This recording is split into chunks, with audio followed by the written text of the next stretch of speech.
everyone. Today we're going to be continuing our reading of Fantastic Beasts and Where to Find Them. Please like and subscribe to my channel. It really helps me out. Without further ado, we just finished our dragon section, and now we're going to be finishing the letter D, and we'll go on from there. Doug Bog. Mom classification 3X. The Doug Bog is a marsh-dwelling creature found in Europe and North and South America. It resembles a piece of dead wood while stationary, though closer examination will reveal thinned paws and very sharp teeth. It glides and slithers through marshland, feeding mainly on small mammals, and will do severe injury to the ankles of human walkers. The Doug Bog's favorite food, however, is mandrake. Mandrake growers have been known to seize the leaves of one of their prize plants only to find a bloody, mangled mess below. Oh no, owing to the attentions of a Doug Bog. Oh my. Wait, Doug Bogs are those like frog creatures, I think, in Hogwarts Legacy. Am I wrong? I feel like those are Doug Bogs. They look bigger than what they're saying here. Oh, interesting. Maybe I'm wrong though. Urkling, an elfish creature which originated in the Black Forest. Mom classification 4X. The Urkling is an elfish creature which originated in the Black Forest in Germany. It is larger than a gnome, 3 feet high on average, with a pointed face and a high-pitched cackle that is particularly entrancing to children, whom it will attempt to lure away from their guardians and eat. Oh.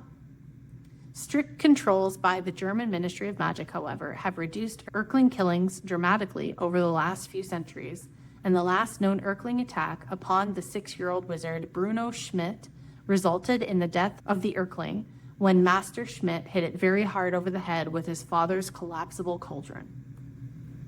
Oh my. I don't blame him though, because that was going to kill him. So it's sneaking in, and he was like, "Nuh-uh, let me get my dad's cauldron," and he killed him. Interesting. Well. Erumpent. Mom classification 4X. The erumpent is a large gray African beast of great power, weighing up to a ton. The erumpent may be mistaken for a rhinoceros at a distance. It has thick hide that repels most charms and curses. A large, sharp horn upon its nose and a long, rope-like tail, erumpents give birth to only one calf at a time. The erumpent will not attack unless sorely provoked, but should it charge, the results are usually catastrophic. The erumpent's horn can pierce everything from skin to metal and contains a deadly fluid which will cause whatever it's injected with to explode. Oh my. Erumpent numbers are not great, as males frequently explode each other during the mating season. They are treated with great caution by African wizards. Erumpent horns, tails, and the exploding fluid are all used in potions, though classified as Class B tradable materials, dangerous and subject to strict control. So a couple things. The erumpent horn was what exploded Luna's dad. I can't remember his name, but he had one in his house that he was trying to buy Luna back with, and it exploded when they were in there trying to get information. Second thing is that the erumpent was in Fantastic Beasts movie, and it does look like a rhino. A little bigger, a lot bigger. But yeah, that was a really funny scene when he tried to, he put the muscle in the other guy, and he was running from him. Anyway, it was pretty funny. Fairy, mom classification, 2X. The fairy is a small and decorative beast of little intelligence. Muggles have a great weakness for fairies, which feature in a variety of tales written for their children. These fairy tales involve winged beings with distinct personalities and the ability to converse as humans, though often in a nauseatingly sentimental fashion. Fairies, as envisaged by the Muggle, inhabit tiny dwellings fashioned out of flower petals, hollowed out toadstools, and similar. They are often depicted as carrying wands. Of all magical beasts, the fairy might be said to have received the best Muggle press. That's so funny. It's true, actually.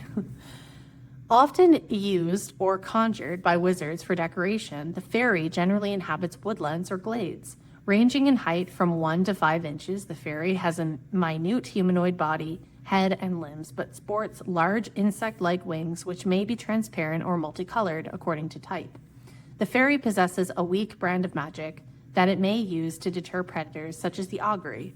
It has a quarrelsome nature, but being excessively vain, it will become docile on any occasion when it is called to act as an ornament. Despite its human-like appearance, the fairy cannot speak. It makes a high-pitched buzzing noise to communicate with its fellows. The fairy lays up to 50 eggs at a time on the underside of leaves. Oh my. The eggs hatch into brightly colored larvae. At the age of 6 to 10 days, these spin themselves a cocoon, from which they emerge 1 month later as fully formed winged adults. Fire crab. Mom classification, 3X. That's a turtle, not a crab. Despite its name, the fire crab greatly resembles a large tortoise, thank you, with a heavily jeweled shell. In its native Fiji, a stretch of coast has been turned into a reservation for its protection, not only against muggles who might be tempted by its valuable shell, but also against unscrupulous wizards who use the shells as highly prized cauldrons. Oh. The fire crab does, however, have its own defense mechanism. It shoots flames from its rear end when it attacks. Oh my goodness. Fire crabs are exported as pets, but a special license is necessary. Flubberworm, mom classification, 1X. The flubberworm lives in damp ditches, a thick brown worm reaching up to 10 inches in length. The flubberworm moves very little. One end is indistinguishable from the other, both producing the mucus from which its name is derived, and which is sometimes used to thicken potions. The flubberworm's preferred food is lettuce, though it will eat almost any vegetation. So what makes it different from a regular worm? Huh, interesting. Maybe it's the same thing. Fooper, mom classification, 3X. This is in Hogwarts Legacy. Those are pretty funny. The fooper is an African bird with extremely vivid plumage. Foopers may be orange, pink, lime green, or yellow. The fooper has long been a provider of fancy quills and also lays brilliantly patterned eggs. Though at first enjoyable, fooper song will eventually drive the listener to insanity. Uric the Oddball attempted at one time to prove that fooper song was actually beneficial to the health and listened to it for 3 months on end without a break. Unfortunately, the Wizards' Council to which he reported his findings were unconvinced, as he had arrived at the meeting wearing nothing but a toupee that on closer inspection proved to be a dead badger. No, I would say would not be listened to. And the fooper is consequently sold with a silencing charm upon it, which will need monthly reinforcement. Fooper owners require licenses, as the creatures must be handled responsibly. That makes sense. The ghoul, mom classification, 2X. The ghoul, though ugly, is not a particularly dangerous creature. It resembles a somewhat slimy, buck-toothed ogre and generally resides in attics or barns belonging to wizards, where it eats spiders and moths.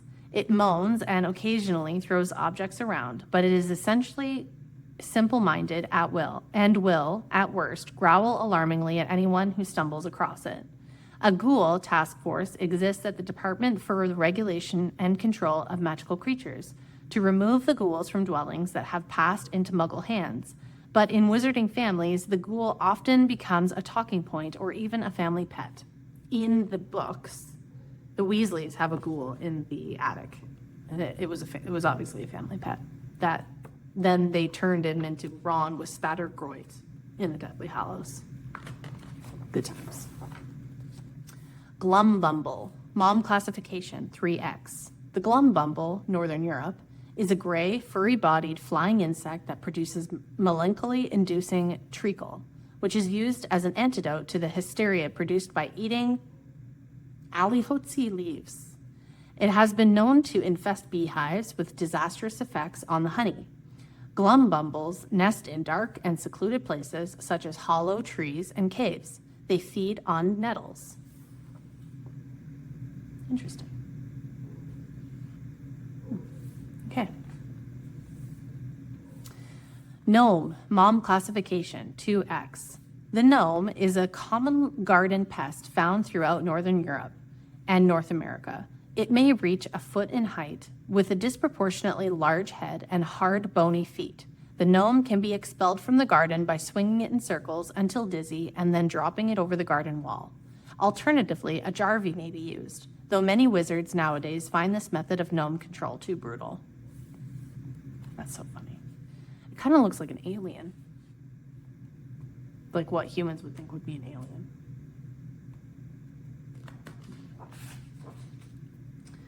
Grapphorn. Wow, this looks nothing like what they have in the movie and video game. But it's pretty cool nonetheless. It looks more like a dinosaur here. Interesting. Grapphorn, mom classification, 4X. The grapphorn is found in mountainous European regions, large and grayish purple with a humped back. The grapphorn has 2 very long, sharp horns, walks on large, 4-thumbed feet, and has an extremely aggressive nature. Mountain trolls can occasionally be seen mounted on grapphorns, though the latter do not seem to take kindly to attempts to tame them, and it is more common to see a troll covered in grapphorn scars. Powdered grapphorn horn is used in many potions, though it is immensely expensive owing to the difficulty in collecting it. Grapphorn hide is even tougher than a dragon's. Ooh, wow. And repels most spells. Whoa, tougher hide than dragon. That's crazy.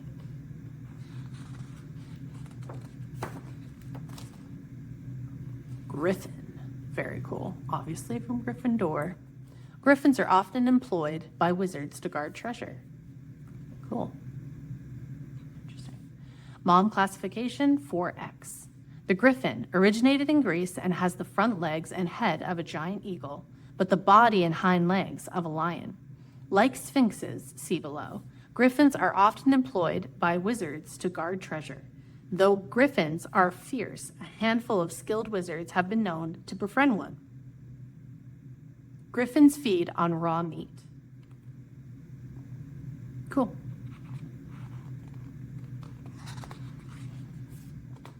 Grindylow. You hear a lot about these in the books, in the Harry Potter books. Mom classification, 2X. A horned, pale green water demon. The Grindylow is found in lakes throughout Britain and Ireland. It feeds on small fish and is aggressive towards wizards and muggles alike, though mer people have been known to domesticate it. The Grindylow has very long fingers which, though they exert powerful grip, are easy to break. The lobster and the fishes. Oh, it's eating a fish. Oh, that's fun. Fun for the fish. Okay, so we are going to continue the next letters in the next video. We'll see you then. Thanks, everyone.